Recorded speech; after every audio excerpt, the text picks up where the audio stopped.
ministre, bonjour. Eh bien, nous ouvrons notre séance de questions orales sans débat. La première est une question de M. Léo Walter à Madame la ministre de l'Éducation nationale, de la jeunesse, des sports, des Jeux olympiques et paralympiques. Allez-y, Monsieur le député. Merci, Monsieur le Président. Madame la ministre, un article du Figaro paru le 22 décembre 2023 témoigne de la situation bouleversante d'une accompagnante d'élèves en situation de handicap. Diagnostiquée d'un cancer en avril 2022, Clotilde, AESH dans l'Académie de Paris, dépose un premier arrêt maladie en mai. Contractuelle de la fonction publique depuis plus de 3 ans, elle avait droit à un congé de maladie grave et à l'intégralité de son salaire sur 1 an. Cependant, le versement de son salaire est suspendu dès le mois d'août 2022. Elle interpelle le rectorat de Paris à de nombreuses reprises, mais ne reçoit de l'administration que des réponses confuses et contradictoires, voire pas de réponse du tout. Quelques versements sont effectués sur son compte, mais leurs montants fort éloignés de ce qui lui est dû sont de plus irréguliers et incohérents. À partir de son placement en soins palliatifs, c'est sa famille qui prend le relais des démarches administratives, puis décide, face à l'inaction du rectorat, de médiatiser sa situation. Il y a tout juste 1 mois, Clotilde est décédée des suites de sa maladie sans être rentrée dans ses droits. Ce dramatique exemple est symptomatique de la précarité dans laquelle votre ministère maintient les AESH. Mais il est également une alerte sur la maltraitance institutionnelle que constitue le traitement purement administratif, trop souvent dénué de toute empathie, des situations personnelles parfois douloureuses des agents de l'éducation nationale.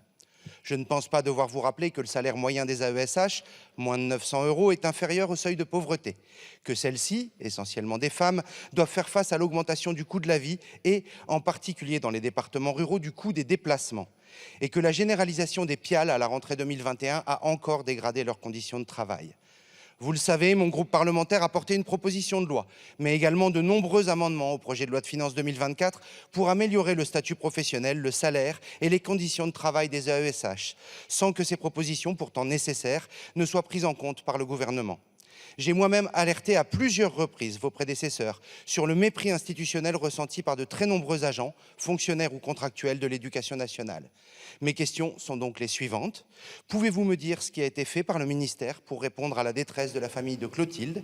Au-delà de ce cas particulier, que comptez-vous mettre en place pour améliorer réellement la situation professionnelle des AESH ?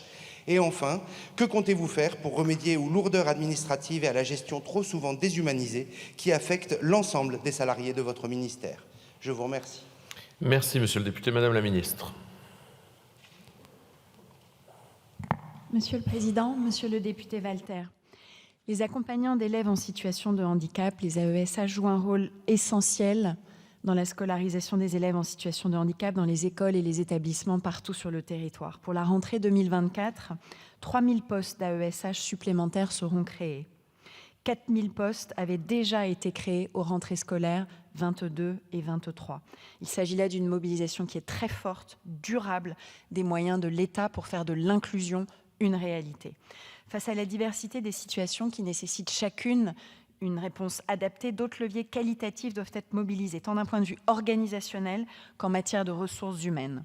La création des pôles inclusifs d'accompagnement localisés, les PIAL que vous avez évoqués, en 2019 et leur généralisation progressive, achevée depuis 2022, offre une plus grande souplesse d'organisation au plus près des besoins quotidiens de chaque élève.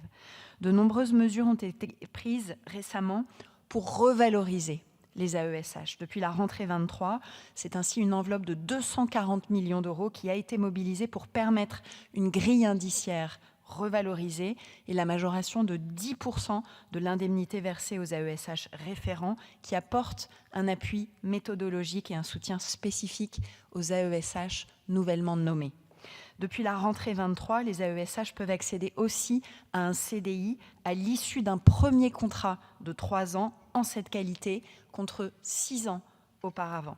Le ministère est déterminé à continuer dans cette voie de la professionnalisation et de l'amélioration des conditions de rémunération des AESH en permettant à celles et ceux qui le souhaitent de bénéficier d'un contrat à temps complet. Et s'agissant de la situation particulière que vous avez évoquée, mes pensées vont bien évidemment vers la famille de Clotilde.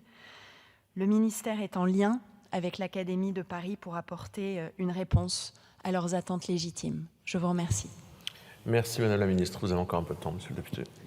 Oui, Madame la Ministre, je vous remercie de cette réponse, même si elle ne répond pas réellement à la question. Vous me dites encore une fois ce qui a été fait et vous nous faites encore un satisfecit, comme d'habitude, sur l'action du gouvernement. Je vous parle de détresse, je vous parle de difficulté, une difficulté qui touche tous les agents de votre ministère.